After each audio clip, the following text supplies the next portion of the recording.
We are live with the Ancient Angels podcast. I believe we are. Let me just double check. Let's see.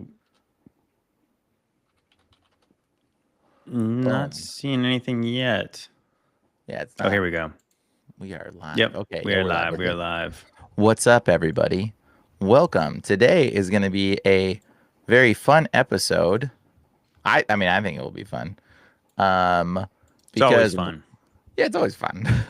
We're going to be doing this video. I think is something that a lot of the little seasonist individuals want to know. Okay, this is a question I see all the time, and is where exactly are we, and what was the chronological times of events that happened that led up to the little season in this regard. Now, this is going to be wildly speculative, okay, guys? Like, I'm a fair warn you right now. This is going to be wildly speculative. These are going to be my ideas, and JT's sharing his ideas totally out of the hat. This is not just, this is off the top of our head, guys. This is like, we don't even, this is what we think, okay? There's so much to this subject. So if you're somebody that's doubting the little season, I wouldn't even recommend you watching this video, honestly, because like this is not going to be the video for you. I mean, maybe you can watch it, and Yeah, you maybe should it'll give you watch it. You some. should watch it. We'll make sure we let you know when we are saying this is straight biblical facts, and then we'll get into the murky parts of our history, and we'll speculate based on the knowledge as we currently have it. Yes, there will be a lot of speculation though, and we're gonna go down to history. I busted out the old Masonic Bible, guys. That's what this is, and we're gonna talk about some roots of this occult satanic agenda that's going on, and again the Masonic little book here of all the events of history. Okay, which you know what, I didn't find. There was a thing in here. I didn't look up the catacombs in here. I should have looked up the Oh catacombs, shoot, yeah, definitely. bro. As we start to do that, what's really interesting, Brian. I was on Moon Henry's show Mhm. the other this we recorded on Thursday. He released the episode last night, and it was all about us going through the study notes in the 1560 Geneva Bible. Oh, And interesting. yeah, so I mean, there's obviously a lot more there, but we did. I think we went over Daniel 7. We did Daniel 9, I believe. Revelation 13, Revelation 20, and Matthew 24, and we were just looking at the study notes. And Was I it would his say that Bible that's or was it something online? well, he had the clips from it. We didn't pull Okay. out an actual physical Bible, but it's really fascinating. And I think that if anything is evidence that we've been lied to about eschatology, at least the consensus church view of what those prophecies meant and how they were interpreted. Because Hmm. that's the real issue here. I think that it's hard for people to unlearn what they've been told about these prophecies. And we've had to go through that process. And a lot of people are resistant when you're first told about that because they believe falsely, wrongly, they've been told that this is Hmm. what the church has always thought. Yeah. But when you go read that 1560 Geneva Bible, it will blow you away that they had a historical perspective for almost every event in these prophecies. Oh, really? Yeah, whether they're right or wrong, I guess that's the thing. That's less important. What's That's more the one that important? says that the Pope is the Antichrist, right? Yes, it says That's the Pope. It says it also gives a Pope when Satan was loosed. Oh, really? Yeah, it was like I want to say it was like Pope Boniface was the false When was that? prophet. When was their theory when Satan was loosed?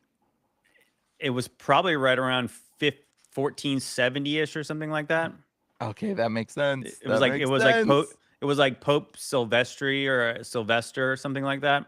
I'm gonna say it was Pope Boniface was pointed to as being and his bishops being the false prophet. Wow, that's I think that's completely mind blowing because we're not even told about the popes that were concurrent with the first century apostles. bro. That's fascinating. You should have brought me on. I'm sad I missed it. Now I have Well, to watch it. Moon got me on the show, but anyways, you guys should check that out. I'm sure that we kind of just skimmed the surface of it, so there's a lot more there. But I guess that's the main point I want to make people aware of is that a lot of the people who were coming out to try to debunk the little season in its infancy when we were first doing podcasts, they would say, "Oh, so this is preterism, and preterism is a new concept, and it was like some kind of Jesuit came up with it in I think either the 18th or 19th century." So Yeah. if you read the study notes in the Geneva Bible of 1560, Mhm. you would see that if you want to consider that preterism or historicism, that was a well-established view, well enough where they would have printed this in the study notes as saying, this is what happened. That's very fascinating. Very fascinating. Very Y- fascinating. You know, I found another really fascinating thing in the history of Freemasonry. Okay, page 50, right here. It says, where my finger's pointing, it Hmm. says, I'll just read it. George Washington received a medal from Red Jacket, the famous Indian, also a Mason. Isn't that fascinating? I don't know if you guys see that. Look at that. George also, is my text backwards or is it No, flipped? no, I can see it fine.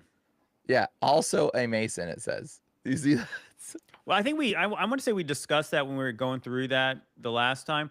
I think that's a Oh, really yeah. interesting idea that, again, the idea that we have maybe through seeing depictions of the pilgrims meeting with the Indians and things like that, that you have this view of these guys just wearing loincloths and being savages for the most part.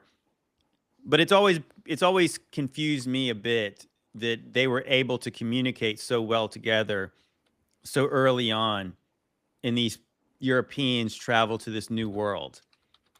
So The, they understood them. And then mhm, so by the time you get into the times of George Washington would have been mid 18th century ish, mhm. he's talking to Indians that are Masons at this point already. You know, that's where it gets real, real questionable. Wasn't Freemasonry established as a secret society or a secret club in 1717 in London? That's supposedly right. So Right. So that would have been like at the very beginning, they had people who were Native Americans in the club. that makes you really wonder, doesn't it? And here's the interesting part. Like, check this out. I'll just share my screen and show you guys some of this, because this is, I mean, there's so much to this whole narrative that's obviously delusion, and we haven't even started what we're gonna be talking about. But this is a little sub tangents, guys. So hang No, on. it's But good. It's the good. It's good. Good. Good stuff. yeah, we gotta just mention some of these things because I don't think I've mentioned any of this stuff like on the channel before. But the Native American connection. These were found as that's the square and compass of Freemasonry, guys. These are Native American like medals they had. There's a whole drawing litany of them right here that you can see. Open image in new tab. These were some of the medals that the I think it was Navajo or who it was. These were the Freemason Native American medals that they all like a lot of them had. Mm. And you're like, why did they have these Freemason looking symbols on some of the Native American tribesmen, the members? And so like this is like a huge thing tethering the Native American tribes to Freemasonry. That's an interesting one. Jewels and symbols of past Yes. masters. That's a yeah. I think that might have been one of the also Native American ones. Maybe that looks pretty interesting. And you're like, okay, so what is this symbol? This occult symbol. Look at this one. It's covered in like skulls and then this glowing sun and the moon. Look at all this stuff in It's here. got Jolly Roger Mm. vibes. It's got Skull and Yeah, Bones vibes. skull and crossbones. They're trying to put all of them all up in that biz. You know, and so people, it's important to understand this Freemasonry stuff is so much deeper than you know. And then here's Aladdin and the genie and the lamp, which is the jinn.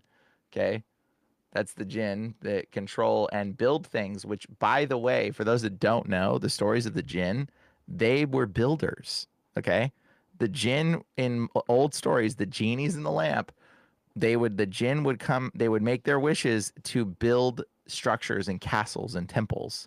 Okay, so Yeah. here we are with a jinn lamp. Open image in new tab. I don't know if it's Yeah. big That enough. makes you question the meaning of the G in the middle when you can see it interchangeably used as a Wait, genie's lamp. Oh yeah, totally does. You're right. And you're like Genie. genie. Yep, jinn, demon, genie, gentile, which a whole nother thing. But yeah, it's all tethered and connected. Yeah, it's all connected. So, but anyway, so this is just really, it's just such a fascinating subject when you start digging into it. You're like, oh my gosh, that's not what I was told that is. So anyways, this is just, there's so much connected to this stuff. Look at all these symbols, these things that have this. And so when you see things like, what was it? What's the Google mail, the Gmail logo? Oh yeah, it looks like an apron. Mason Yeah, it looks like a apron. mason's apron. Yeah, this is the Gmail Freemason apron. Okay, so this is the Gmail logo, and this is the I don't Royal know. Arch. It's not totally exactly the same. I Yeah, mean, it's totally not that. that thing This is looks. I mean, it looks like they're wearing Gmail they're clothes. literally wearing Gmail over their loins. Yeah, it's Look at that, crazy. right over their crotch. It's Gmail. It's Gmail. I mean, it's called Gmail, like Right, Gmail, but it's the right. Google, That's guys. This is true. what this is. I mean, we're going in a direction I didn't intend to, but this is a good fun tangent to talk about Freemasonry because it's everywhere and people don't. You know, like if you guys noticed how many of those symbols, they're like, well, that's not exactly it. Did you see how diverse those other symbols I was showing you were? How many different variations of them there were? Yeah. What's the other thing? Gmail. What's the? Is it the Gmail Play logo? Yeah, the Oh, the Google Google Play. Yeah, it looks like Google the Store Lucifer symbol sideways, doesn't it? Play logo. Lucifer Uh, sigil. yeah, Lucifer sigil. Yeah. So this is yeah, this is the Play logo here, and this is the sigil. This is what it looks like. And so when you see it next to it, you're kind of like, huh, that's pretty interesting, isn't it? It's pretty interesting. Very. It's very cool. It makes you question, like, well, yeah, maybe, like, You know, the bottom of the Lucifer sigil too almost looks like a compass and square the way it's drawn oh yeah, too. it does. It is. It's like a compass and square with it. Mm-hmm. You're totally right. And that's the Gmail. Okay, so very fascinating. You see this kind of stuff, symbolism all over. It's reiterated. Oh, here's some. They did a bunch of stuff. Oh, the App Store for the Apple Store. Look, this is what the App Store looks Yeah, like. yeah. The App Store definitely looks Yeah. like a compass, doesn't it? Oh, for sure, for sure. And then, oh yeah, the Masonic Tubal Cane logo, which is Facebook. I forgot that one. The Google Chrome looking like a 666. Yep. Tubal. Well, and then Google has Google has a platform, right? So this is Tubal Cain's logo, which is the Facebook emblem, pretty much close enough. And so you're like, that's weird, which is also a phallic symbol if you can't tell what the two balls there are. So there's a whole lot of stuff here that's like symbolically, perverse. A lot of it's perverse. You know what? It kind of almost looks like go up to a bigger one. This one, you want to make it bigger? Oh yeah. Just go back up. Yeah, I That don't one know. look. Yeah, that's weird. It's like an upside down hockey stick. Yeah, it does. The so what a lot of this stuff is when you see it, it's like it's right in front of your face, but you don't Bro, what's that really. Bigfoot looking character down there? Go back. Well, it's Tubal Cain. It's Cain. The He looks like Teen Wolf. Go back one more. Yeah, the one where you see the one with he looks like Teen Wolf down there. this one? Yeah, there's a bigger one I think. But yeah, yeah. If you scroll down, looks like it might be a bigger one. There's a bigger one. This guy? Yeah, that one. Yeah.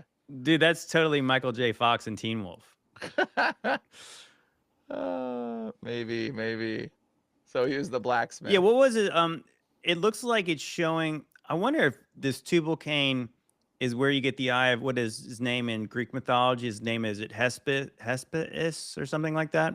The guy that metal maker. Yeah, he was the I know one what who you're talking about. made the weapons Yeah. for the gods. Yep. That's probably a connection. There was this is the Walmart little star thing. That's interesting. Probably not quite, but they hide their symbolism into these things all the time. And it's just like in front of your face, but like subtly there. Dang it. I was gonna say something so good, I forgot. Forgot it was so good to mention. Yeah, I forgot it. Anyways, Freemason, whatever. Okay, symbolism. This is all Freemasonry. Now, okay, so I'm bringing up these things because, like, there's such a variety of this, and people try to deny, like, oh, it's not exactly it. Like, it's close enough, guys. That's how this works. Like, they get their symbolism is close enough, and it pays homage to these kind of things. Okay, so we're gonna be talking about that. Let me stop my screen share and Well, not the truth stop. is that there's so many variations of them. They don't have to be perfect Yeah, because that's there's true. no one certain specific symbol that they all operate on. They're all variations of the same one. Yeah. And you know what I should also mention? There's one more thing of symbolism that I want to mention too that is has to do with Jehovah Witness. Oh, are you talking about Boom. the their headquarters where they have that Yeah, I'll amphitheater? mention that too. I'm going to show this real quick. So I just want you guys to know that a lot of these religious groups came about at a certain time. Okay, this is the tomb. This is across from the tomb of the Jehovah's Witness headstone of their leader, okay, Charles T. Russell. Okay, just so you guys know, this is right across from his tomb. This is like a component of it. The capstone on this actually comes off, and I believe they recently moved it potentially. What was that, like a time capsule type thing on there? I don't know what it was, but it was shown. I've seen the photos of this. The top of it, this little stone piece comes up and off. Mm. And so, I guess they moved the whole thing right here. I guess it got moved or something. Oh, Is here's this here's like one. Abraham Look, Lincoln's tomb where they moved it like 8 times? yeah, something like that. But the capstone moved, and this is the guy, mind you. By the way, guys, this is Jehovah's Witness. Russell, what's his name? I forget his name. Some Pastor or T. Russell, Charles T. Charles T. Russell. Okay. Russell. Is that what it is, or just Charles Russell? Uh, so headquarters. We're gonna type in the headquarters in Denmark. Denmark. Hey, there you go. You can already see it on the. Yeah, look, this is the headquarters of Jehovah's Witness in Denmark. Okay, guys, this is their headquarters. That was the tomb of the dude. If you don't see it, I don't know what to tell you. Like, Yeah. it's pretty darn obvious at a certain point that you got to be like, okay, here's their pyramid, Charles T. Russell. Now, I'm going to share something with you guys. Charles T. Russell is a Zionist? Like, ready? Let's go AI. Let's just see what they say. Yes. Oh, it said, yes, Charles T. Russell was an early Christian Zionist who advocated for the return of the Jewish people to the homeland. He believed in God's continuing promise to the Jews and had early connections to Zionist movement, anticipating the goals of Theodor Herzl. For those that don't know who that guy is, look him up. Look up that guy. He's like the founder of modern Zionism. Yeah. So he was early Christian Zionist supporter. Okay, just so you guys know, y'all Christians believing in Zionism, you lining with Jehovah's Witness. The Christians hate the Jehovah's Witness. They're like, Jehovah's Witness are crazy, right? Not hate, but you might be like, they're crazy. Well, just so you know, there was something else that he believed, and so this came about. All right, and there is a whole lot more to this. And if you look, you can actually type in Jehovah Witness secret drawing pyramid that came out, and it there it is. This is their secret diagram that was somebody revealed, the chart of the ages. Oh, interesting. So this is the Man, yeah. can you make that bigger? Yeah, let me see if I can. Open image in new tab. There we go. Yeah, can you make that big? Still bigger? Yeah, there you go. Yep. There we go. Write down the vision to make it plain upon tables. So he's a dispensationalist. dispensationalist. Fluently. Yeah. Second dispensation. Third dispensation. Isn't that funny? Isn't this so strange? This is like there's so much in here that you're just like, huh, the great uh company, it says, the great company, Israel restored Z. So Y, great company, Y, Israel restored Z, W, the world of mankind lifted up to human perfection in life. W, I mean, So what is the great company? I don't know. That's Jehovah's Witness. I think they're the great company, right? It's the company of the saints. It's like the 144,000 or something, right? Yeah, I think that's possibly. Yeah, I but think that's that's what they interesting. Of are. course, how the rest of us are below Israel. Yeah. So after Israel was restored, okay, the great company is the 144,000. That's them. So that's why the Jehovah's Witnesses believe only 144,000 of them will ever know God. So you have to like compete in a capacity. And so this is the little shining temple, which represents the Ark of the Covenant, which is the top of the pyramid, that glowing part.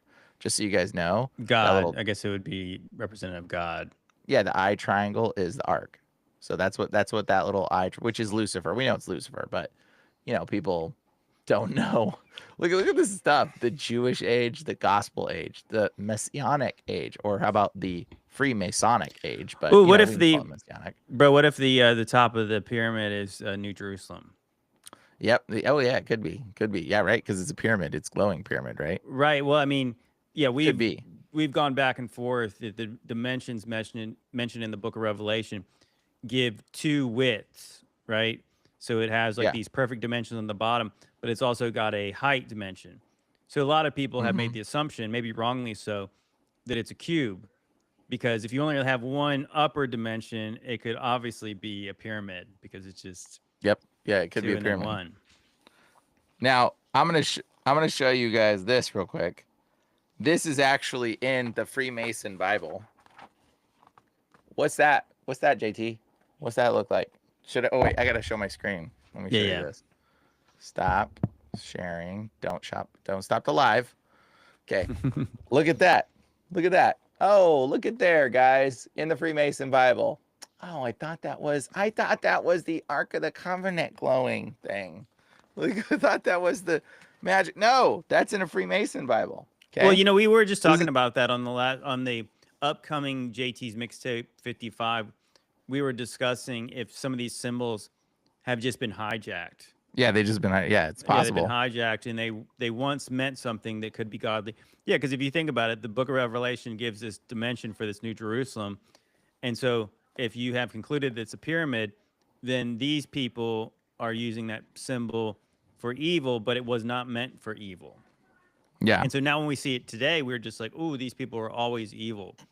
Mm, But the truth is, we don't I know. think that's probably why this is a good way to start off this podcast is to talk about who's given us the history that we have and why is it so confusing? Well, Because the Freemasons did not build the buildings; they no, built the they lie that we hijacked them. they built the lie that we live inside of. That's what we're going to talk about. So we got to, but I guess maybe this might end up being a two-part video, by the way, because we might just have to lay the groundwork with this video because there's so much groundwork before we can even tell you our theories fully. Okay, says the true Masonic idea of the glory is that that it symbolizes that eternal light of wisdom which surrounded the supreme architect as a sea of glory, and from him as a com- uh, common center emanates to the universe of his creation. So that's what it says about the radiant triangle. That's what that is. It's called the radiant triangle. Anyways, so Right, many. and so the grand architect, from our perspective, there would only be one grand architect. It would be the Most High God, the Creator of all things. Yeah, Because I think that's maybe the place, at least I'm currently residing in, is like I don't want to give the enemy more credit than they deserve. yeah, It doesn't mean you don't respect your adversary as being wise and wily and very deceitful. You respect him for all his not good qualities. But yeah, as yeah. far as building what we have and even taking credit for the most amazing structures in the world, I'm not ready to just give him credit for all the For best the most things. amazing structures. Yeah, I'm We're not not gonna ready be to like, give him hey, he credit for built that. that. Right. That's why they stamp. It's like these people come along, put a plaque on it, and say they built it Yeah. or founded it, and now it's theirs. Here's another. This is gonna be a Jehovah's Witness video also. Jehovah's Witness. What does ready? Check this out. What does Jehovah mean in Hebrew? What does Hova mean in Hebrew? Which, by the way, the person that created this, T. Russell, was a prominent Zionist, right? So he loved them Jays. You know it. Hmm. He loved his Jays. But he was also a big supporter. But he also asked the Jays, "Hey, how do you pronounce that name?" And they said, "Oh, the name of God. You know the name Yahweh that we say Yahweh, right? The YHWH. It's called the Tetragrammaton."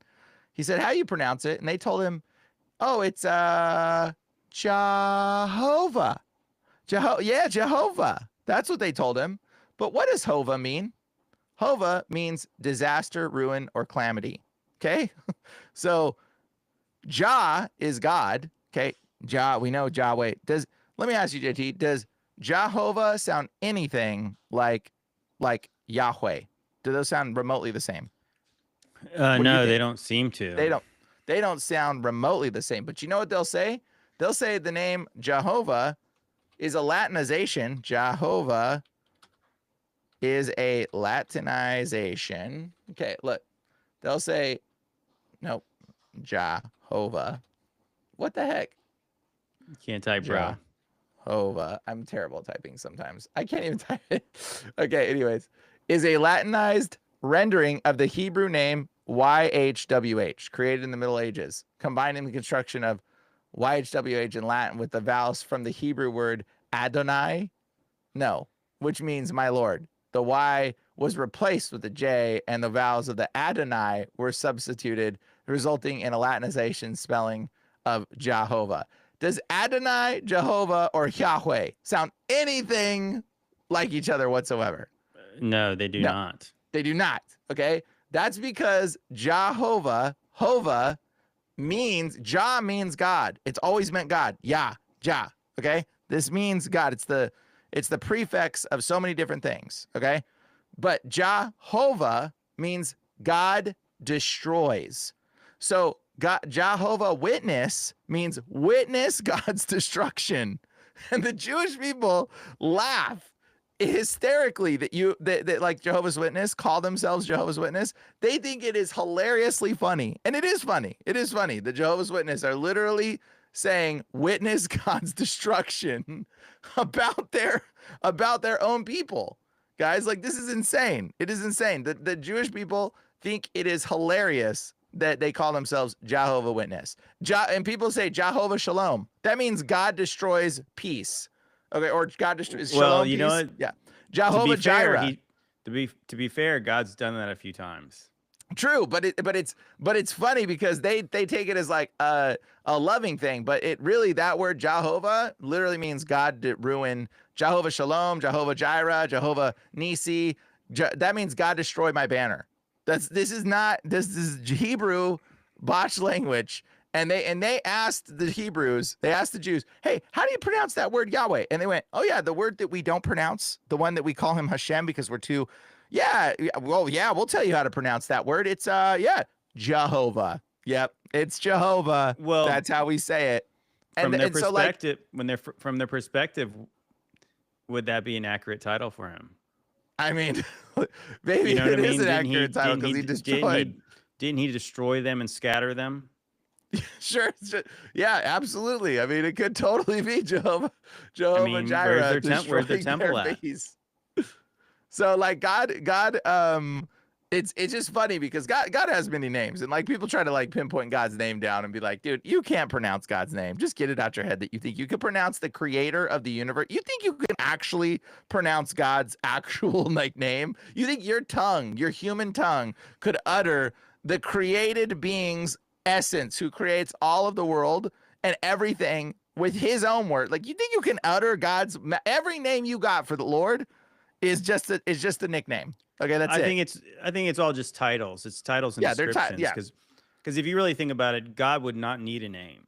No. Because who was going to give him a name? If he could give himself a name, but Yep. so he's got all these titles and their attributes of him and their characteristics of him. So that's why even when the prophecies about Jesus are coming, he's called Emmanuel. Yeah. As God is with us. So there's all kinds of names they could have, but I mean, the way I he kind of told read Abraham it, a different name than he told Moses. right? Well, that's the so way I kind of obviously he don't care about his name being so specific because it's just a nickname you're going to call him anyways. Yeah, the way I read when the burning bush gives the name I am, it just I am that I am. It to me it sounds like I am. Like you don't need to call me a name. Like I am.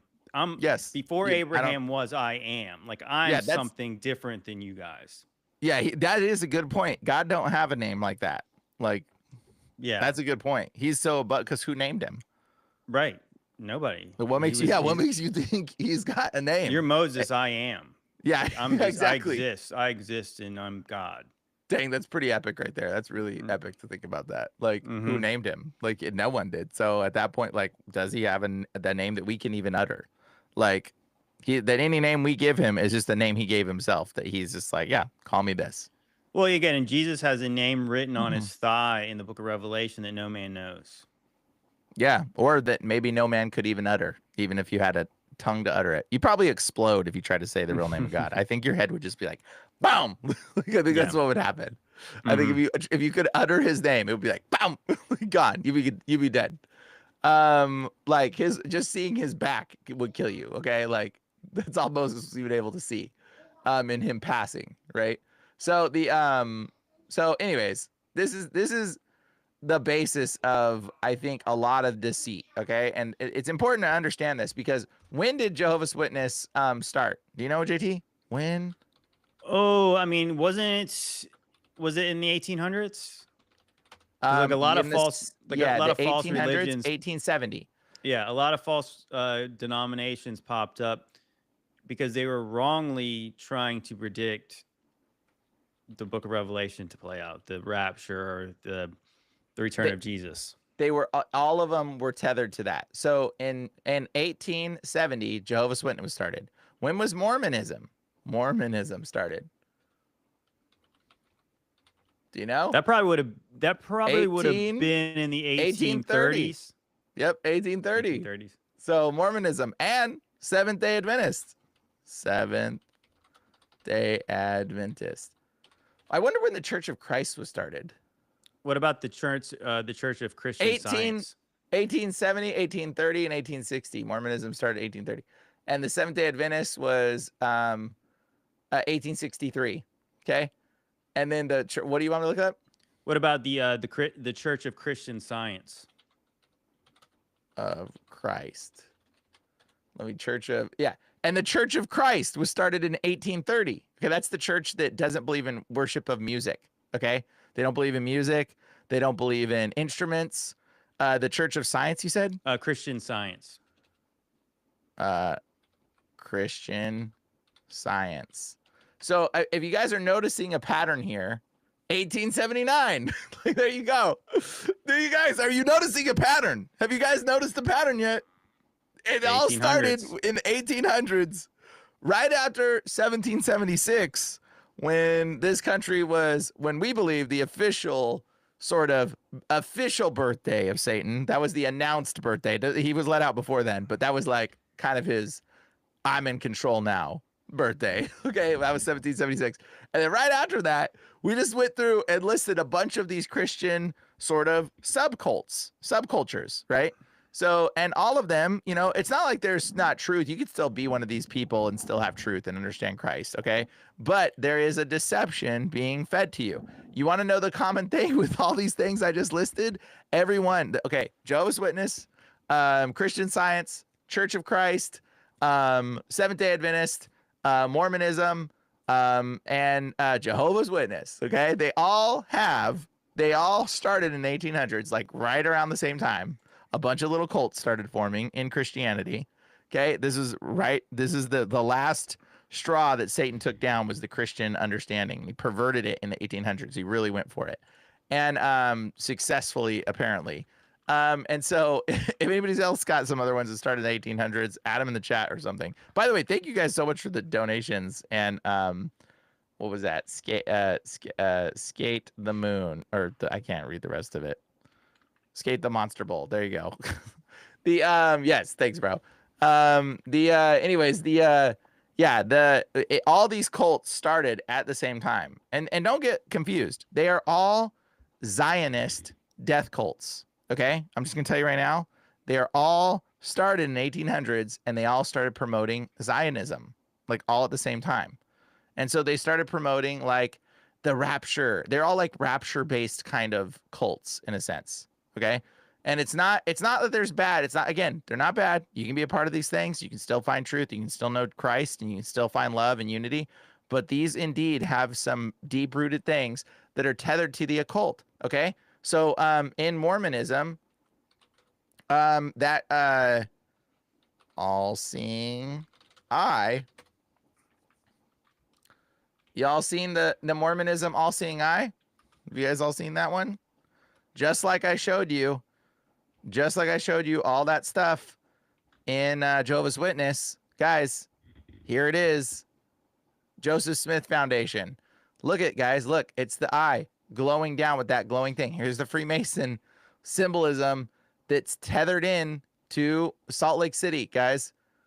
This is what this is, the Salt Lake City Temple. Look at that. Okay, this is Mormontown, y'all. So it is all connected, guys, in so many different ways. Okay, let's see, open image in new tab. Look at this. Like, guys, this is Mormonism. We're looking at stuff in Mormon temples right here, right now. Okay, like, why is that the same symbol tethered to Jehovah's Witness, tethered to the Freemasons? Ask yourself this question. Don't be deceived. It's pretty obvious when you start recognizing the pattern. You're like, why is that there? Why is this there? Like, bro, it's all the same cult. It's all a part of this occult knowledge and secrecy understanding. The eye behind the veil, the hidden veil. Okay, that's what's going on here, guys. So the hidden handshake, which, by the way, for those that don't know, the handshakes of Freemasonry, these handshakes, they have secret handshakes and stuff. They're the same as the Mormon secret handshakes. They're just like flip-flopped, a lot of them, or like twisted or something. But they're like the same handshake things. They do the same stuff. It's just like a different sort of hidden sort of secret agenda thing, right? And so don't and like, you know, by the way, there's this dangerous aspect because they'll be like, oh, well, Satan perverts stuff. So like you got to be caught up in like JT, you were saying, like, you know, oh, we can't attribute everything to Satan, but well, some of the Mormons know this and they're like, well, that's evil, but we can't attribute everything that's evil because maybe it was originally God's design and this is the truth. Honestly, when you get down to it, bro, I think all symbolism is pretty much evil. This is my personal opinion. I think all of it is some kind of thing of showing power or decreeing something. I think some of the buildings were built and they're amazing. And I don't think God was hiding symbolism in there. I think they came along and added symbolism to a lot of that stuff. I think it was just art maybe and structures, and they were great. I think a lot of the symbolism stuff, I think it's like weird stuff. I think a lot of it. I think that's just my personal opinion. But regardless, like there's a lot of different things that I think it's just distortion. But you got to ask yourself, all these started in the 1800s. Why they all start in the 1800s? Could it be that Satan was let out right around that time and started getting a hold of things and started a bunch of cults to pervert Christianity into some distorted thing? And that now this branch of Christianity that everybody believes is Zionist Christianity stuff all started in that same time. Okay. It did. Surprise. It did. When did Christian Zionism sort of start? When? I bet it was probably in the 1900s. Let's see here. See, that's the thing, that it probably wasn't until the 1800s that this view was even something that people even considered, that the diaspora of the Jews all around, scattered around the world, would come back to Palestine. Like that was probably not something that nobody ever considered or cared about, because hello, we are Christians and we're really not that concerned about the people who are not, other than trying to preach the gospel to them. Yes, exactly. You know, they try to deny it, and I see this all the time now. But the more I kind of look into it, they don't like the term dual covenant theology, but that's what this is. That's what Christian Mm-hmm. Zionism is. Because there's no Yep. covenant outside of Mm-hmm. Jesus today. But they try to say, oh, well, there's still this separate land promised to them. I was like, but how does that work when they're apostate? Right? Dude. Like, Yep. how do you get anything that God has offered you when you reject his son? So you're either Dude. in Christ or Mm-hmm. you're not. You're either dead to Mm-hmm. sin or you're not. So I would say that, yeah, that's the real issue. And I think that that's a complete misunderstanding of the text. And it's only through wicked men who have put that little bit of leaven into people's study notes and give them that idea that this is, I mean, I give people more grace today because you wake up and you already know that there's supposedly Jewish people in the land of Palestine. And then people tell you, oh, this was what was predicted or prophesied in the Bible. And so when you're told that from a young child, you believe it. And it's only later on you realize, like, no, this is not something that was ever prophesied. And it's certainly not something that God wants outside of them accepting the truth, which is his son. Mm-hmm. So yeah, that again, it's dual covenant theology, even though these people talk out of both sides of their mouth. So, okay, so God promised them land, but what happens if they die right now? They'll go to hell forever. Well, they don't have See, forgiveness. well, right. So that's what I'm saying. It's like, but what isn't it kind of weird? It's a very fleshly twisting of scriptures. Like, oh, well, us Christians, we're promised eternal life in New Jerusalem. They're promised this dusty, awful land out there right now. Which, Mm-hmm. interestingly enough, I was just talking about this with the wife. She was asking me if I believed that that was the real land. And I say, from my best perspective, I would say that yes, I would say that that is the land that was the biblical land. But that place got smoked, Oh, and it's it's no destroyed. longer the land of milk and honey. It's Mm-hmm. it's a horrible place. I mean, for the most part, the amount of green parts of that place is very sparse now. Yeah. It's not what's It's described about when Moses and them are going to go walk, go make their journey to the promised land. When they're carrying out what grapes that are massive and, just like the fruit that was there. It was a mm-hmm. plentiful land. It was a great place. It's not great anymore. No, definitely not. This is the book of Freemason history, by the way. For those that want to look it up, this is what it looks like. I This is thought all our old. textbooks are Freemason history. Yeah, they're all Freemason. You can just grab any history, but this one they actually admit some of the stuff they talk about. One of the things I just was flipping through, I was trying to look for some stuff related to the catacombs. This says Francis Bacon was born, so they emphasize that that's like an important thing to mention, which I think is very interesting. Another one they mention is Old Bill Shakespeare. yeah. Oh, they mentioned Shakespeare was born right here too. They say Shakespeare was born right here. And What then year here was they he say buried? Sir Francis Drake was born. Okay, so Sir Francis Drake, was he one of the Early was he explorers. was he the one who went around Oh San no, Sir Francisco? Francis Drake started his journey around the world. Yeah. Not Okay, when he yeah. was born. So they don't credit him, I think, with discovering the Bay of San Francisco, but yeah, a lot of people believe that he did. Yeah. Not that he's the first, but that he did. Tobacco was brought to England. Did you know that tobacco wasn't always in England? Oh yeah. I mean, we know that in the South here, Brian. Yeah. Virginia Dare, first white child to be born in the Western Hemisphere, was born in Roanoke Island, NC on August 18th. What? Mm-hmm. Yeah, like the Outer What? Banks area. Virginia Dare, first white child to be born. I'm not even joking. What is this? Oh It yeah, literally is that's the history we're taught. It's ridiculous. the first white child.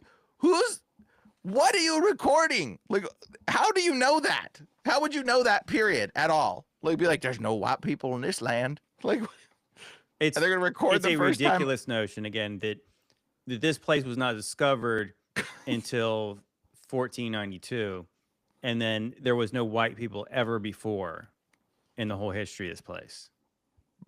That's Dude, ridiculous. this is insane. Like, the stuff in this text is just like Insane. Okay, popes in control of Italy in 1268. It says the Fourth Crusade, the Bank of Venice was created in 1158. Okay, there's just so much things about this Freemasonic history text that I want to kind of go over. You know, something else too is about the catacombs. You know, they say they were created around the 3rd century CE. Okay, Is whatever that what they CE say? is. Yeah, 3rd century CE, which is that's what you know the replaced term. Okay, by the Jews in Rome, why the word catacomb originated a specific Roman burial complex. It fell into dis, uh, disuse and were forgotten until accidentally rediscovered in 1578 from a Wait, so they famous created it Paris in catacombs. the third century AD, and it was Yes, lost for 1,200 years. yes, the catacombs lost, Whatever. and It's then so yeah, stupid. and then accidentally rediscovered. Isn't that fascinating? You know what happened? Probably they had to dig it out. Yeah. They were digging out cities, and then they found the things that were under the cities. Yep. Like It says how else moving does the it go contents. missing? Because a lot of these catacombs are under like major cathedrals. Mm-hmm. So how would you forget about it? Forget about it. Forget about We it. just didn't go down to the basement. We didn't even know what was down there. Forget about it. There's a lot of bones down here. Hey, you got to check this out. Oh gosh, there's all these weird geometric shapes with a million skulls down here. That's really weird. Yeah, yeah. Okay, so maybe we can talk about I'm gonna give you my theories as to this. Okay. I had to lay some of these groundwork base structure as to what I think. This again, now we're gonna go completely speculative. We're just bringing up some stuff, recognizing some patterns, recognizing some stuff going on. I'm gonna bring up the narrative of what I kind of think has happened. Okay. Um, so there's a few. I had to mention some of these events. There's another big event I have to mention is the darkness of 536 AD. Mm-hmm. This is a huge event that is very prominent and very, very much you need to know about the volcanic winter of 536 AD. Because if you don't understand that, I mean, like, you don't understand that the whole world went dark. All right. So 536 AD, this is when the volcanic winter happened, and the sun was blackened. Okay. And the sun was blackened, and most likely, if it was black volcano, which by the way, we can see the moon. Excuse me. We can see the moon, and when the moon is burning, when there is a fire, okay, and in the area, sorry, not when the moon's burning, when there's a fire in the area, and you look up at the moon turns blood red. Did you know that, JT? You ever seen the moon when Yeah. there's a fire? Mm-hmm. Yeah. So what does it say in the biblical text? It says the sun will be darkened and the moon will turn blood red, right? Mm-hmm. So if there was a volcanic winter, that would imply that not only was the sun forgotten, but the moon also turned blood red. Okay, and you can look about it on the impact of the volcanic Dow events of 536 AD. Okay, whatever. Mysterious fog. It's the worst time to be alive. There's so much stuff about this. Ooh, 80 in Islam. There was no established Islamic world as the founder came later with the birth. Oh, well, duh. I was like, are they going to say something about that? That would be fascinating. Okay, cool. So anyways, there's a lot of craziness that happens in 536. Now, we don't know if 536 was 536. We don't know. There's no way to actually verify that. There was a lost succession of popes that have been broken. There's been lost successions of history that have been broken. There's been corruption, all kinds of things, and we don't even know. So the long-term corruption that has gone on, it alludes you to one understanding that the men aren't in control.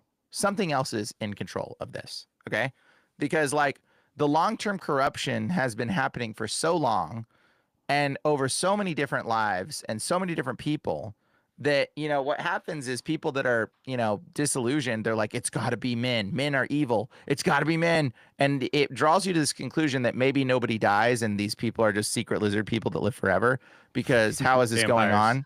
Yeah. And they're secretly everybody's everybody else and they're not dying. fallen angels, that kind of thing. Yeah, they think that, well, these people are dying. It's just they're not the ones in control. There is demons in control. Satan is in control. He lives over many lifespans, guys. He's very ancient. Okay, he's called the ancient serpent. Okay, he is in control, manipulating the people like little puppets for his bidding. Okay, deceiving the world. That's why there's a bunch of wickedness going on. It's not it's not like it's not like one person that's evil that's doing this. Okay, it's not like an individual person doing it.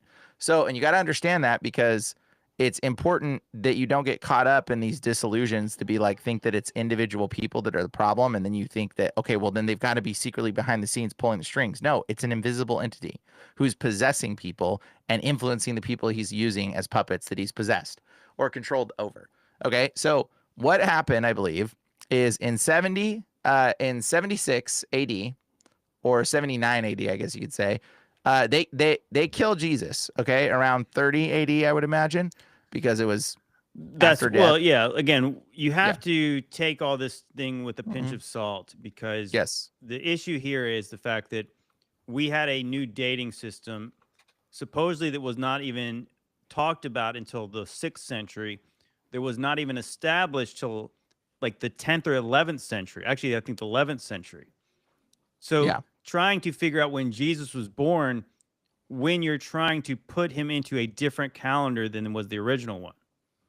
Yeah. So even when we say, let's just say, for lack of, I know that Michael Heiser once said that people believe that Jesus was born in 3 BC, likely crucified in 30 AD, and then Mhm. the temple being destroyed in 70 AD.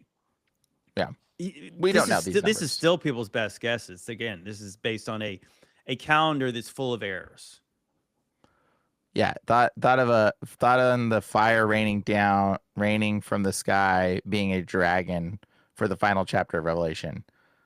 Thoughts on the fire raining down? Yeah, I would say that could be a comet. I would say that's just my opinion. I don't think It could be JT believes in fire, whatever. comets. Could be missiles. How did God destroy Sodom and Gomorrah? Yeah, It it just could says totally. fire came down from heaven. Yep, I was could just kind be of fire. wondering if, when God destroyed the earth with a flood, the the fountains of the deep broke forth from under the earth. The Yes. firmament opened up, and then water came down from top. So what if the book of Revelation was something similar, that the fountains of the deep in this time were volcanoes, Yes. Yep. molten Could rock, be. and fire came from inside the earth, and then fire came down from heaven as well. Yep, totally exploded. Now, that's interesting that you mentioned volcanoes, because JT pointed out, what was the first recorded volcano that ever happened, JT? I What was can't that believe thing? that they never taught us this in school, even though they taught us about Mount Vesuvius for some reason all the time. Mount Vesuvius was the very first historical account of a volcanic eruption in world history. The very first one Very first. that we've recorded. And that is what happened at Pompeii, guys. That's what Mount Vesuvius is. It's the Pompeii volcano that erupted. And these are the people at Pompeii. Now, I want to ask you a question. This man is sitting up. Okay? He's sitting up still. Do you see him? These people have their hands in the air. This person's sitting on this person's lap. This guy is like arched backwards in pain. Okay? This person, they're laying there like, bro, this guy's sitting up. He's still sitting up. Okay? Like a lot of these people are in, like, this guy's like reaching. Like there's people that are standing, there's people that are sitting, there's people that are doing stuff. There's like all kinds of like crazy. They're like frozen in ash. Okay? And these people are covered in ash. This is the moment of revelation, guys. You're looking at the history of the moment of revelation. Okay? These people were the people that basically, this is their bodies covered in ash and their bodies frozen in time, but frozen standing up. What's it say in Revelation? It says that their bone will melt from, or flesh will melt from skin, right? I'm not sure which verse you're Yeah, talking about. there's a verse in Isaiah, I I think it really, is. honestly, I cannot really wrap my mind around scientifically how this happens. Yes. What we're looking at.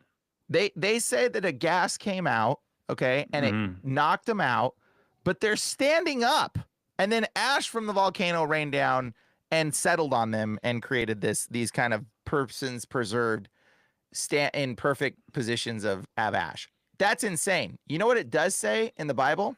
It says Jesus says, "Go, do not turn back." It says, "Remember Lot's wife." That's what it says. Yeah, Did it's you kind of know? like the pillar of salt, where she looked Yeah. back and she was turned into a pillar of salt. Yeah, that's kind of Look, what this looks like. Kind of looks like these people were frozen like pillars of salt. don't turn back. Let's just read. Let's just read what it says. Remember Lot's wife. Don't turn back. Okay. Uh, Luke 17. Here we go. Remember Lot's wife. Okay. Let's just read this. Okay. It will be just like on the day of the Son of Man is revealed. Okay. It says, oh gosh, how do I get rid of that? There it is. Okay. On that day, no one who is on the household with possessions inside should go down to get them. Likewise, no one who is in the field should go back for anything. Okay. It literally says, remember Lot's wife. Okay. I love it. Whoever tries to keep their life will lose it. Whoever loses their life will preserve it. Okay. That's what he's talking about here. And I tell you, on that night, two people will be in one bed. One will be taken, one will be left. Okay. Two women will be grinding grain together. One will be taken, one will be left. It says, two men shall be in the field, one shall be taken, the other left. And now people like to use this verse as the rapture, but obviously this is what it says. Where, Lord, they asked, he replied, where will they be taken? They're asking. Where there is a dead body, the vultures will gather. Okay. Jesus replied, like, really, where the corpse is, the vultures will gather. Where the vultures will gather. Where the carcass is, the vultures will gather. Where there is a body is, there the vultures will gather together. Okay. It does not sound like a bunch of people getting popped up into the sky, guys. It don't sound like a bunch of people zapping away into infinity. This sounds like a bunch of people falling over dead and vultures eating their bodies. Catacombs. Okay. What do you think the catacombs are, guys? What do you think this is? Their bones have been picked clean. And you want to know what's fascinating about this? I'm going to show you right now. Can vultures eat small bones? Huh. Let's just ask. Can vultures eat small bones? Yes, vultures can eat small bones, and some species, like bird vultures, have a diet that consists primarily of them. Did you know that vultures eat bones? But do you know what bones they can't eat? They can't eat skulls, and they can't eat femur bones and leg bones because they don't fit in their mouth. So what is this catacombs full of? Not finger bones, not small bones, guys. They're full of skulls and big leg bones. Isn't that fascinating? You ever put that together, JT? Ever Well, considered I mean, that? I know we kind of discussed it. Like, how could these bones get that clean? Is it they were picked clean by birds? And they're missing the finger bones, but that's all that's left is the skulls and the femur bones. So that means something ate the finger bones. That means Mm. something small ate the small bones of the humans. Well, what eats the small bones? Vultures. Vultures eat the small bones. That's who eats them. So what I just read you, where, Lord, where their body is, the vultures will gather together. This is the leftover remnants. And by the way, the catacombs exist in like what, 9 places across the world? It's way more than that. We did it. I know on JT's mixtape we showed a video where famously they're under Paris, but they were also, I want to say, there's a giant catacomb, I believe, in Ukraine. Maybe it was like in Bosnia, but they were literally all over the place. So Yeah. Rome, Paris had the Italy, biggest one. I think Paris. Egypt, Yeah. Alexandria, Egypt, the catacombs of Kol M Shaffa, Egypt, Greek, Rome, France. Paris catacombs are the famous ones. Remains of over 6 million Capernaum. people. That is so massive. Yeah, the one in Ukraine was St. Paul's. supposedly not even explored all the way, and it was huge. Was it like wasn't it like 5,000 kilometers long or something like that? It was something Oh, we've never seen the bottom of them. Some of them. that's see, that is insane. We don't That even know where some of them go. Like the ones in Paris, we have no clue what the bottom of them is. We haven't I mean, what explored them we're all. told is again that these things were forgotten about for over 1,000 years. For, That's yes, really interesting timing, right? for 1,000 years, they just didn't know about them, and then they just rediscovered them, guys. How about what happened in Luke 17 happened? A bunch of people died, okay, and vultures ate their bones, and then the leftover saints of Revelation for 1,000 years, okay, what we talking about Revelation 20 for 1,000 years, came by and said, it's really disgraceful to see skulls and leg bones everywhere. Let's just bury these bones. And they politely and respectfully made tunnels somehow, and then filled the tunnels with these holes, and then filled the bones in the tunnels because they just didn't know what else to do with them. And they had to bury all the bodies. That's why they made tunnels of them, guys, because they wanted to be able to, they didn't want to just like dig, bury, dig, bury, dig, bury. They just went around and said, we'll make one big giant catacomb hole thing. And those tunnels may have been dug by some supernatural means. Like the catacomb tunnels may have been like angels going through, just like making tunnels.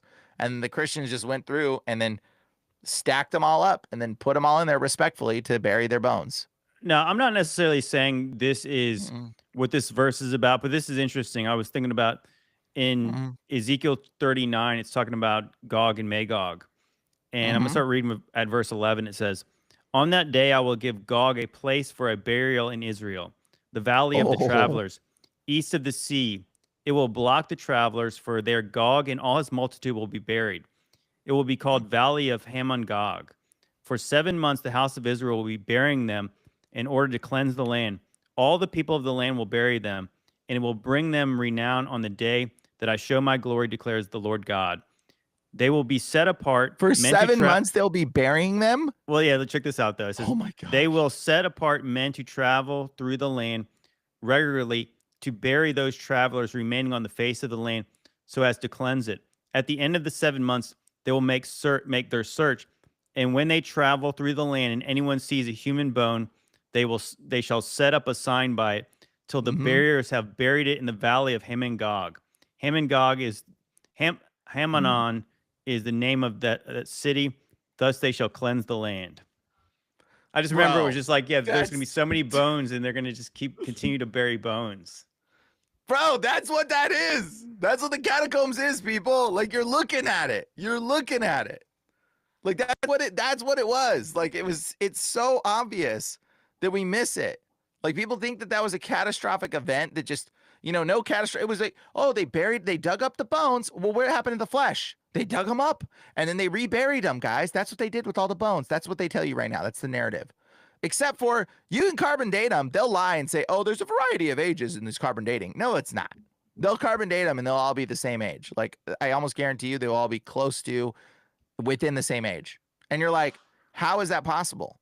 Well, that's because they all died at the same time. Okay? This is not what people think it is, okay? And likely this was the death of the destruction of that volcanic winter where the moon turned blood red and the sun stopped shining for a year and everybody died except for the Christians. Okay, because the son died, women were eating their babies. Jesus says, how terrible would it be for nursing mothers in that time? Mm-hmm. Okay, bro, they were eating their children. Okay, this is literally, they were going through surviving eating people. And this was that month. And I believe that volcano erupted. Those people got frozen in time, witnessing Jesus's return in some capacity. Yeah, And that was maybe why they were frozen like that. the wrath of They, the Lamb. So this is yeah. interesting to consider how quickly Mm-hmm. these events could have came upon people too, to kind of Mm-hmm. show like how the people at Pompeii were just like the people in the days of Noah. They were eating and Eating and drinking and drinking and being marrying and merry. giving into marriage.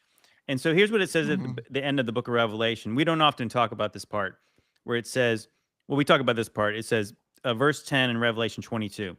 And he said to me, do not seal up the words of this prophecy of this book, for the time is near. And verse 11 says, let the evildoer still do evil, and let the filthy still be filthy, and let the righteous still do right, and the holy still be holy. So Wow.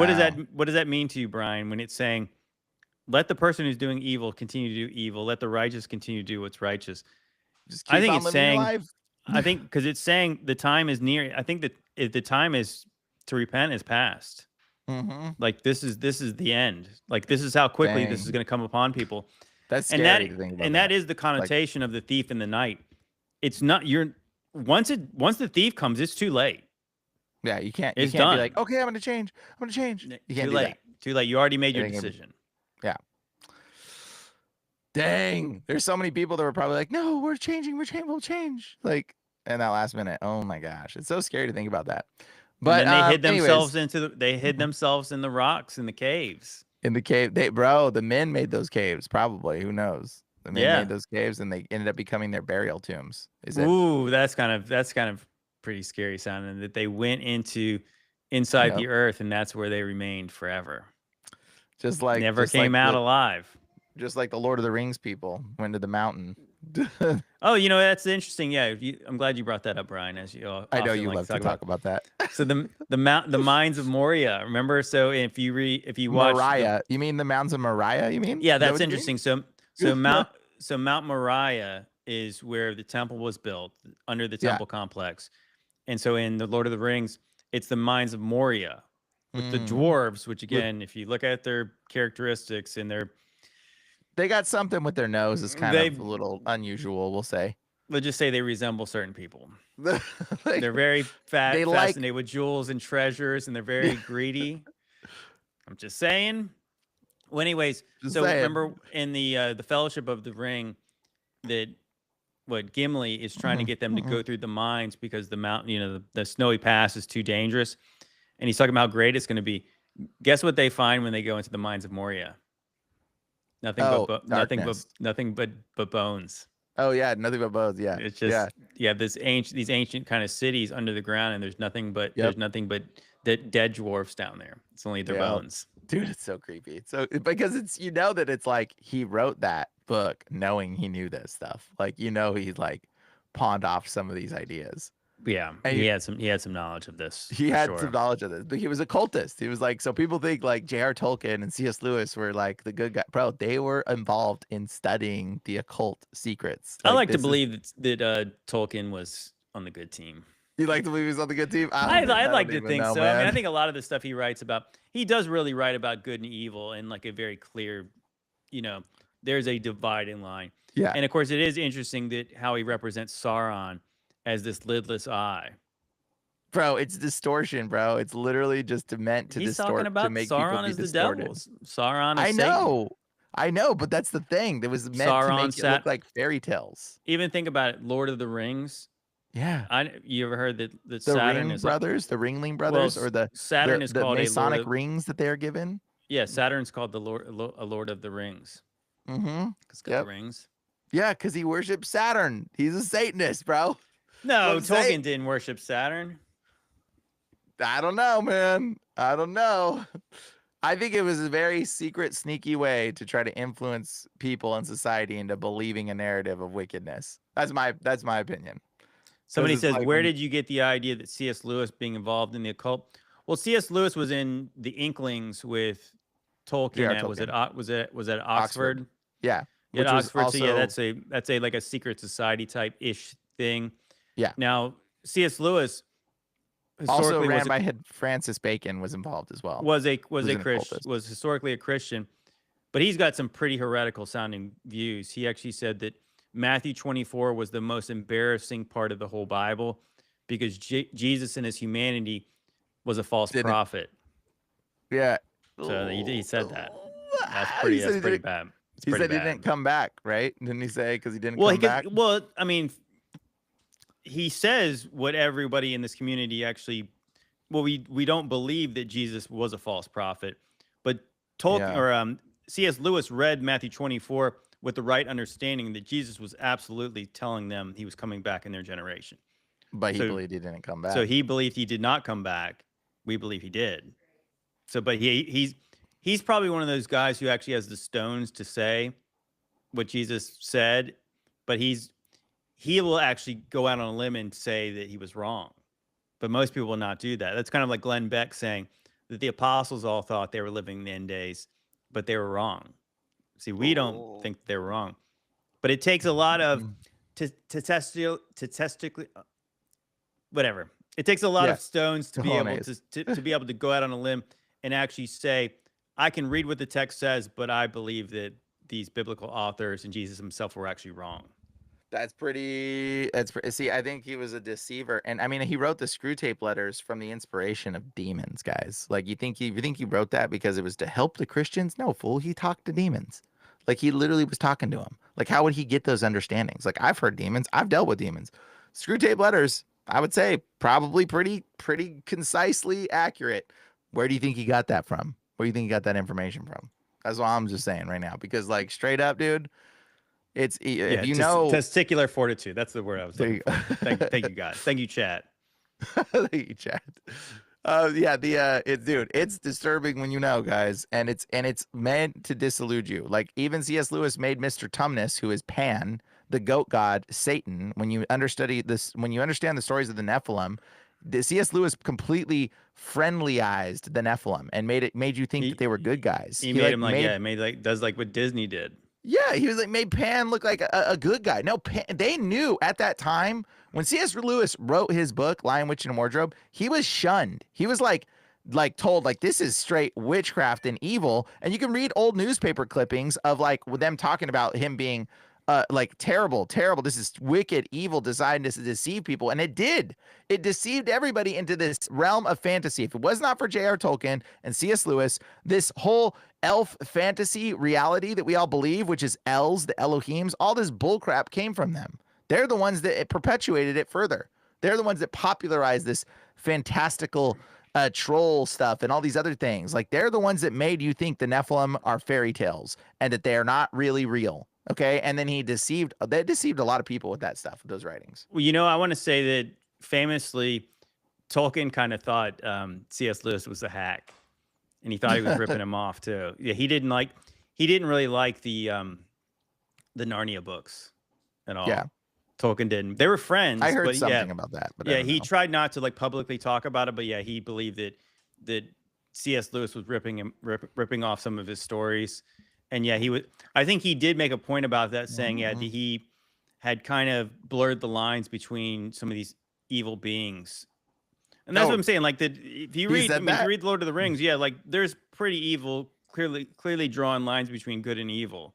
And yeah, when you have a character who's depicted as Pan, and he's some kind of a good guy, but he's not really that good because he was still going to hand that child over to the Ice Witch. Oh, I got a question. Maybe we should handle this right here. So, Winjo, I've seen her ask this question, or sorry if this is not a woman. Well, this person has asked this question about JT follows JC. You said that God hated Esau a couple of times before today. Do you have any idea how terrifying that is? Please explain what he hates any of us already. Hate is a strong word. It didn't mean the same thing. I believe that he did. I believe that. I mean, the text says it in the way that he loved Esau and he loved Jacob and he hated Esau. I think that. I mean, if you really think about it, doesn't God kind of have to hate somebody to send him to hell forever? I mean, sure. I'm just saying that God, when people say that God loves everybody, it says in the Bible that he hated Esau. God has used certain people that he has hated to do things. I think that God loves people and he takes no pleasure in punishing evil people and he wants people to repent.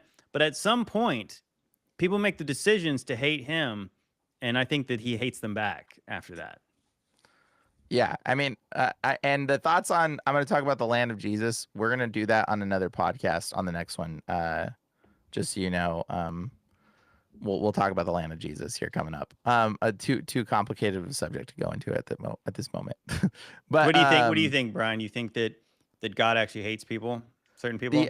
Yes, I think that I don't think the Lord hates any humans alive today. I think that Esau was not human. I think he does. I no, think I God think does. this, my opinion is this. This is, I think God doesn't like hate people. He loves all his creation, and it says he would wish that none will perish. The Bible says he wishes Even that though he none will regretted perish. making man before in the days of Yep, Noah. yeah, but it says he wishes that none will perish. And so God loves us tremendously. No matter how corrupt and wicked and evil things you've done, God sees that your corruption a lot of times is influenced by demons, and it's not even, it's like the hurt inside of you that's being reflected outward. And God's mad. That's why he says if you do anything to one of these little ones, it's better a millstone be tied around your neck. Okay? So like that's not good. So I think God definitely has hate towards circumstances and behaviors, right? So like, and there's a special place in hell for you if you do things to little people and children. So I think the Lord has a lot of compassion and love for a lot of us. I mean, Paul killed a bunch of people, right? And so he killed I innocent. think that maybe the difference between Paul and some other people who have done bad things, he did bad things because he thought he was doing good things. True, I suppose. I Yeah, mean, he was righteously persecuting Christians. Like he like the little, believed that he was doing what was right. And that's actually, I think, what Jesus tells the apostles in Matthew 10 that you're going to, or was it Matthew 11? Might be John 11. He's saying that there's going to be a time where people are going to be killing you and beating you and thinking they're doing what God wants them to do. mhm. So it's kind of like that God knows their hearts, and even though they were doing evil things, they thought they were doing it for the right reasons. Now, I Yeah, I think can at see some that. point when God turns you There over is to some a people that debate, do evil just to do evil. right? Well, I think that's the difference. I think there's certain people who are given over to a debased mind, and when God makes you a reprobate, I think at that point, I think he's decided that he might hate that person because I that person has willingly chose evil over and over again despite the chances he gave them. So, they hated him. Those people who God hates are those ones who hated him. And so God hated Esau because Esau hated God's offerings. He hated God's promise. Turned I'll away from it. I'll just pray. I'm gonna pray about it, and and like I'll have a more thought process about that. Maybe I'll have a better answer later. But I'll God tell is you right now deeper. that I think God is just deeper than people give it. They like to just say God is love, and the Bible does say God is love. But God is, as we said earlier, he doesn't even really have a name. He's bigger than all that.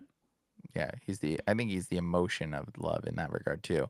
Now I think now when it comes to what you said is like Esau I think wasn't fully human. It actually says Esau means satyr. Another name for him is satyr. It says he was satyr, which means hairy. Okay, red But and Isaac hairy. liked him better than Jacob. Yeah, because he was a good freaking hunter because he was animal It's hybrid. like, it's He still probably weird. Nope. smell the animals. He was It's still probably a an animal weird, human weird, hybrid. He could such a probably weird see like story. way further. You know He's what I got like mean? hawk eyes. Yeah, Yeah, like no, bro, of the course you story would of like. Jacob and Esau. And if you guys are interested in that topic, I actually have a Mhm, premiere coming up at 5 p.m. Eastern, so about 40 minutes, where I mhm. talked to Doc Brown from the Prometheus Lens podcast. He wrote a book called The Epic of Esau.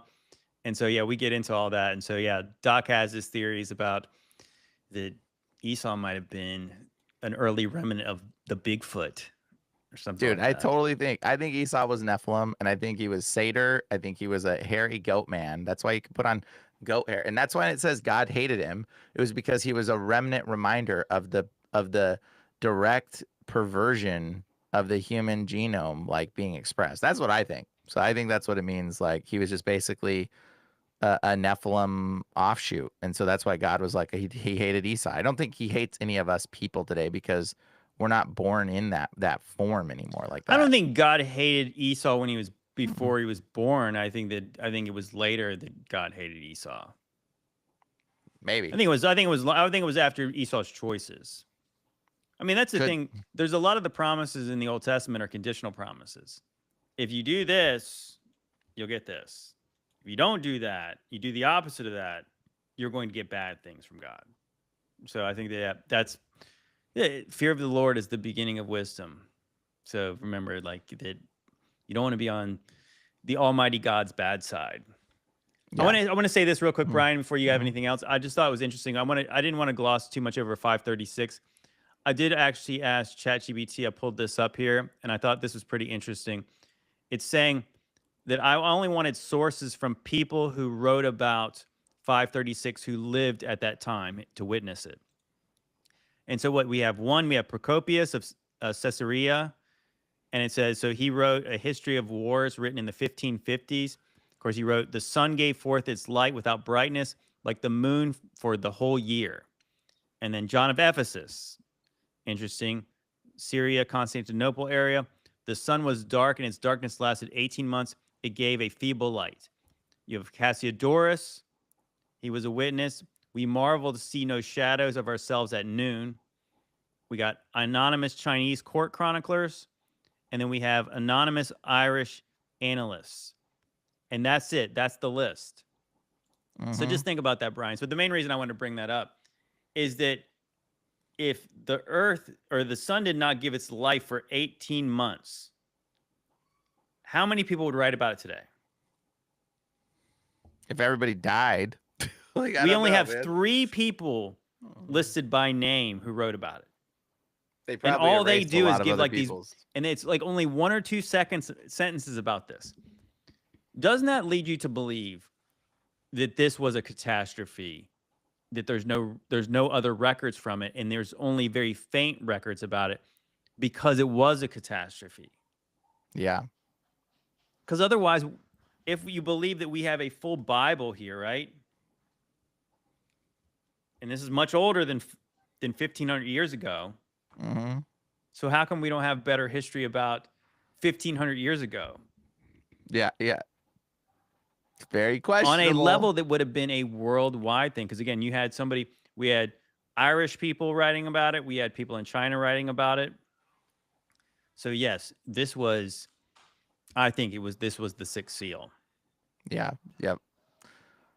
Well, guys, I gotta go. I gotta run. And thanks for joining us on this wonderful call. Thank you guys so much for all the donations. You guys are amazing. I appreciate you all so much. And we'll talk about the land of Jesus coming up here soon with a bunch of other stuff. And we might have a part 2, because I mean, we went through so much layout of all these things. We might have to do a part 2 video where we discuss like the full theory idea from the beginning to end, or to where we're at now, of how the little season may have happened, how it has come about, but I guess we just have to have this sort of base information understanding here. For sure. So there may be a part 2 to this. And we'll talk about all kinds of more cool things coming up, guys, on the next Ancient Angels podcast. Yes, and once again, if you guys want to hear more about Esau and if he was actually human, check out the Epic of Esau with Doc Brown on my channel, premiering at 5 p.m. today, Eastern.